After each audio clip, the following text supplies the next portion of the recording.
वत्स, मनुष्य का भविष्य केवल उसके कर्मों से ही नहीं, बल्कि उसकी संगति से भी प्रभावित होता है।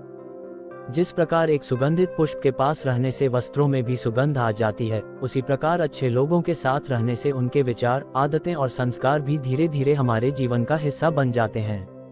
वत्स, कई बार मनुष्य ये सोचकर गलत संगति में बना रहता है कि इससे कोई अंतर नहीं पड़ेगा। लेकिन याद रखो, छोटी छोटी आदतें ही समय के साथ बड़े परिणाम बनती हैं।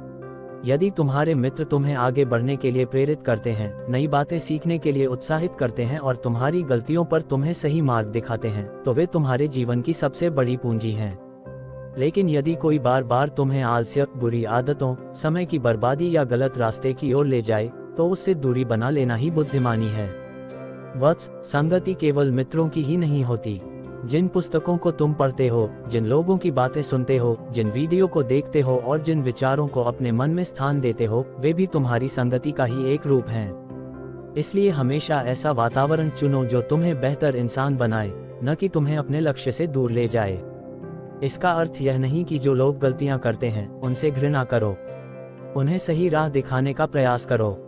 लेकिन यदि उनकी आदतें तुम्हें भी गलत दिशा में ले जाने लगें, तो स्वयं को बचाना भी आवश्यक है। जब भी कोई निर्णय लो, स्वयं से एक प्रश्न पूछना, क्या ये संगति मुझे मेरे सपनों के करीब ले जा रही है या उनसे दूर कर रही है। वत्स, जीवन में सही संगति तुम्हें बिना शोर किए बदल देती है।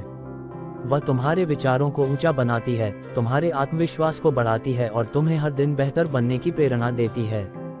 इसलिए आज से संकल्प लो, ऐसे लोगों का साथ चुनूंगा जो मेरे ज्ञान और भविष्य को मजबूत बनाएं। अच्छे विचार अपनाऊंगा, अच्छी आदतें विकसित करूंगा और अपने जीवन को सही दिशा दूंगा। क्योंकि वत्स, मनुष्य की पहचान केवल उसके शब्दों से नहीं, बल्कि उसकी संगति से भी होती है। जो व्यक्ति अपनी संगति को समझदारी से चुन लेता है, वह अपने भविष्य को भी उज्जवल बना लेता है।